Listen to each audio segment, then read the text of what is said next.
Braintree Today. I'm Martha Konstandinidis and you're watching BCAM TV. Now we'll be getting into our latest stories from the week. COVID-19 levels in eastern Massachusetts wastewater is sending mixed signals to experts as numbers in some areas are dropping while others are not.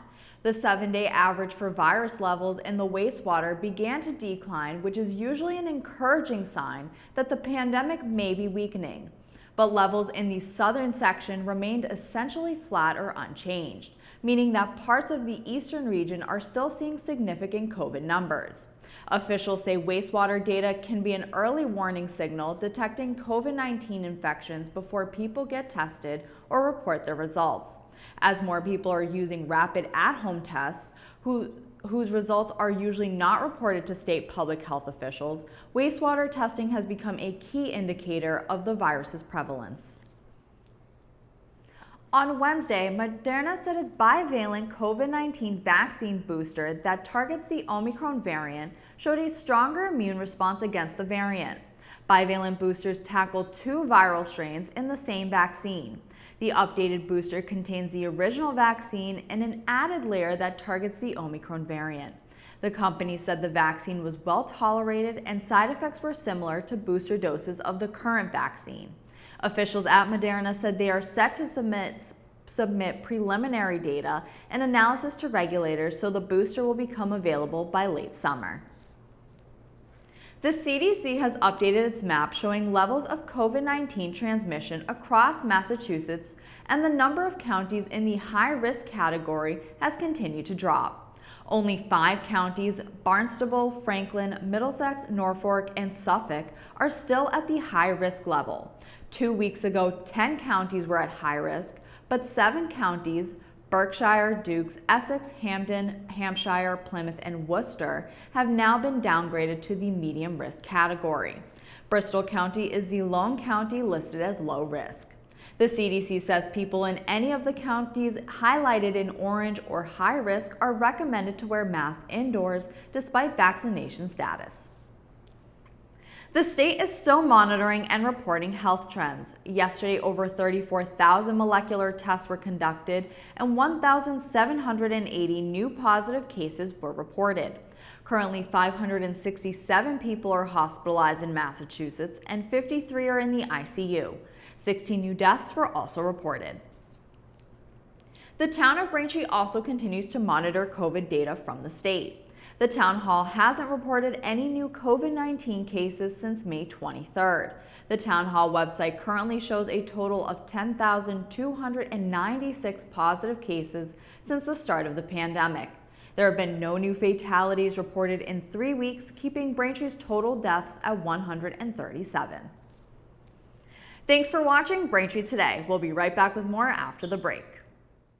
The COVID-19 vaccine doesn't contain the virus, so you can't get COVID from the shot. You may experience things like muscle aches, fever, or tiredness, but these are most likely signs that your body is building immunity to protect against the virus. Learn more. Welcome back. A woman was rescued by Braintree officers after suffering a heart attack at a movie theater Saturday evening. Police received a report of a woman choking at the AMC Theater in Braintree, but when Braintree officers Chris Horrigan arrived on scene, he found a woman laid out on the floor between a row of seats in the theater. Officers began abdominal thrusts in hope to dislodge what she was choking on, but was quickly switched to CPR when they found the woman had no pulse. Police said Officer Mark Gibbons applied the AED pads and delivered a shock. By the time Brewster Emergency Medical Services arrived on the scene, the woman had regained her pulse and was able to respond to EMS. Police said by all accounts the woman had suffered a heart attack and was not in fact choking. She was transported to the hospital, and Officers Horrigan, Gibbons, and Matt Columbus were recognized by the department for their actions on the medical call. Danielle Hazima of Braintree is taking it upon herself to address the national baby formula shortage on a local level by offering free products online to those in need.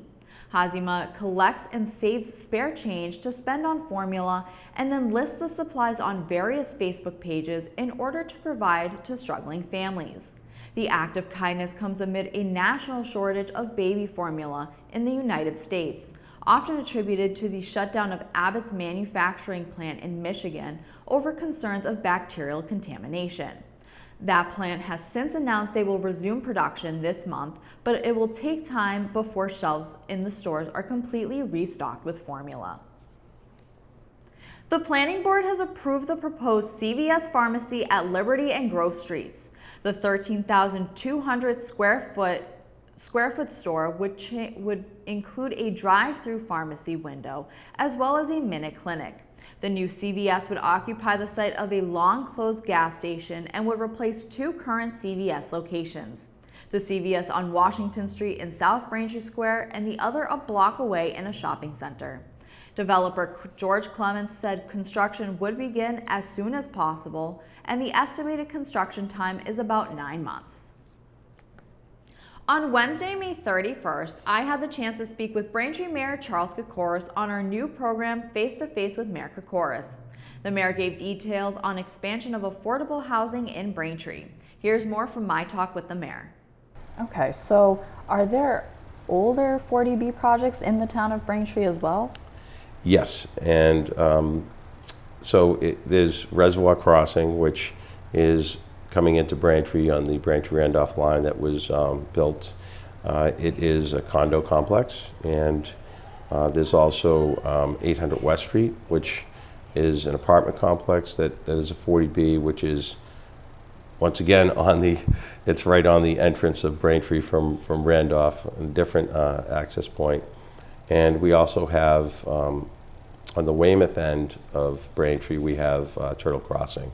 And those are all 40Bs that were built probably over a decade ago. Thank you for watching Braintree Today on BCAM TV. We'll be right back with more stories in the area. Protect yourself from mosquito and tick bites. Use an EPA-approved repellent anytime you're outdoors. Spray it on your hands first, then spread it on your face, neck, arms, and legs. Learn more at mass.gov/mosquitoes and ticks. Welcome back to Braintree Today. Now let's get right into more stories. For the rest of the month of June, everyone in the U.S. will be able to see Mercury, Venus, Mars, Jupiter, and Saturn in the early morning sky. Although it may be difficult to spot Mercury in early June because of its close proximity to the horizon, Mercury should be more visible by June 10th, making it easier to see with the naked eye. It is the first time the planets will appear in this order in the sky since December 2004. And it will take another nearly 20 years for it to happen once more, as it won't appear again until 2040. The conjunction will be visible in the U.S. and the rest of the northern hemisphere in the early morning by looking southeast, beginning about an hour before sunrise until the sun's brightness overtakes the sky. The alignment will reach its peak on June 24th when the waning crescent moon will align in between Venus and Mars, serving as a faux Earth in place of the solar system. As we creep into July, the alignment will disappear. The Federal Agency for National Service and Volunteerism, AmeriCorps, awarded a total of nearly $60 million to the Commonwealth of Massachusetts.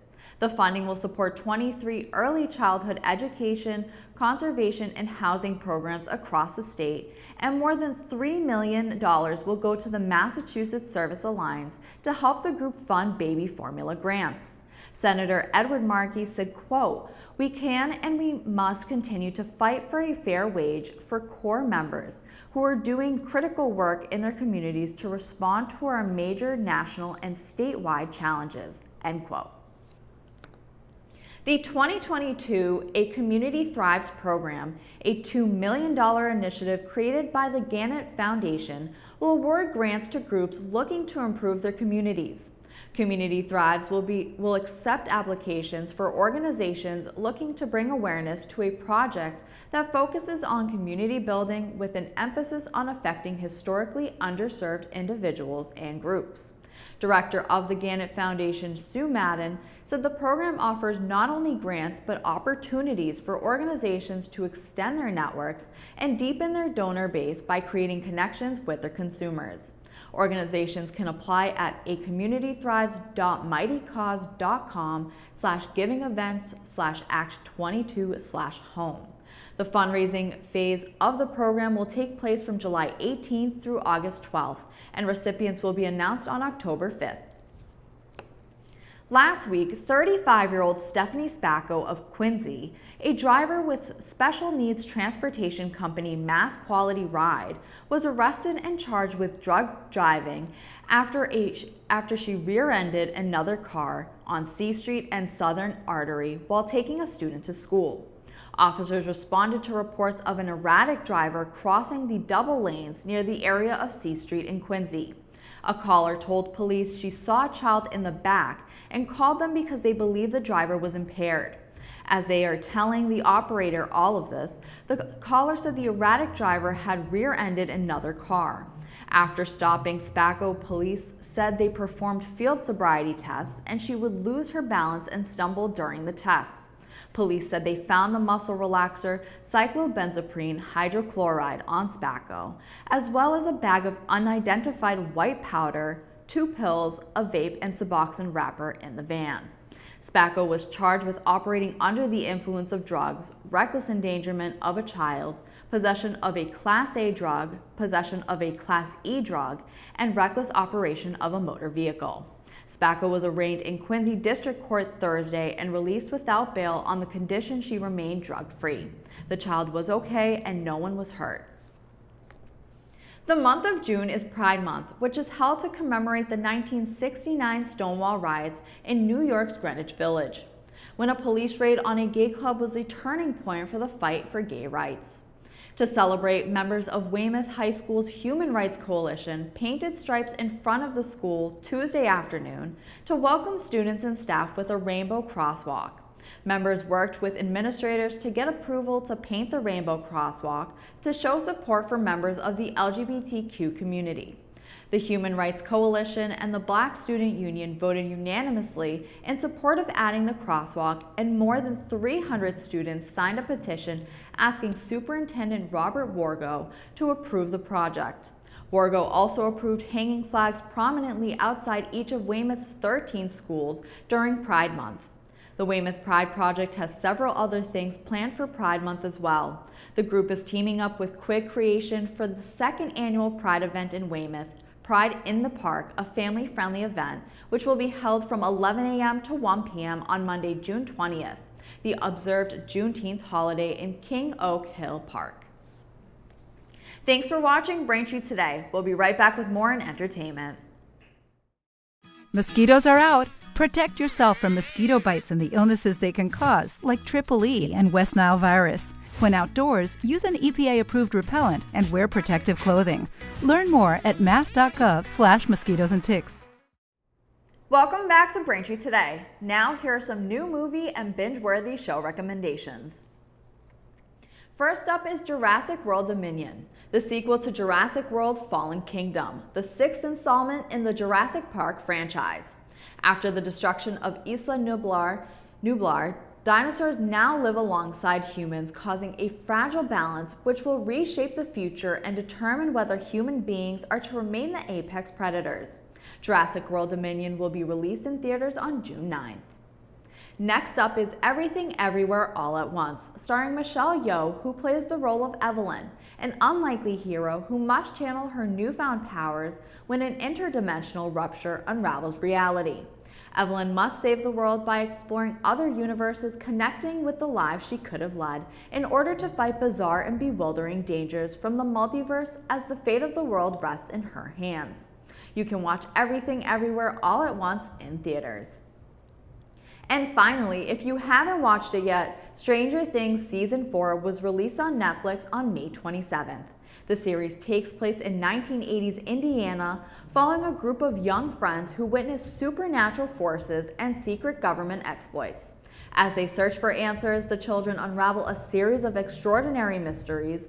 Season 4 is split between 3 main plot lines taking place in 1986. The group who remain in Hawkins must face a new supernatural threat known as Vecna, while the group in California try to find their way to get to Eleven, who is dealing with her own battle of managing to regain her powers. All the while, Joyce and Murray try to break Jim Hopper out of a prison in Russia. You can watch Season 4 of Stranger Things on Netflix, but prepare for a cliffhanger as Volume 2 won't be released until July 1st. That'll do it for news today. I'm Martha Konstandinidis, and thank you for watching Braintree Today on BCAM TV. Stay safe, and we'll see you next time.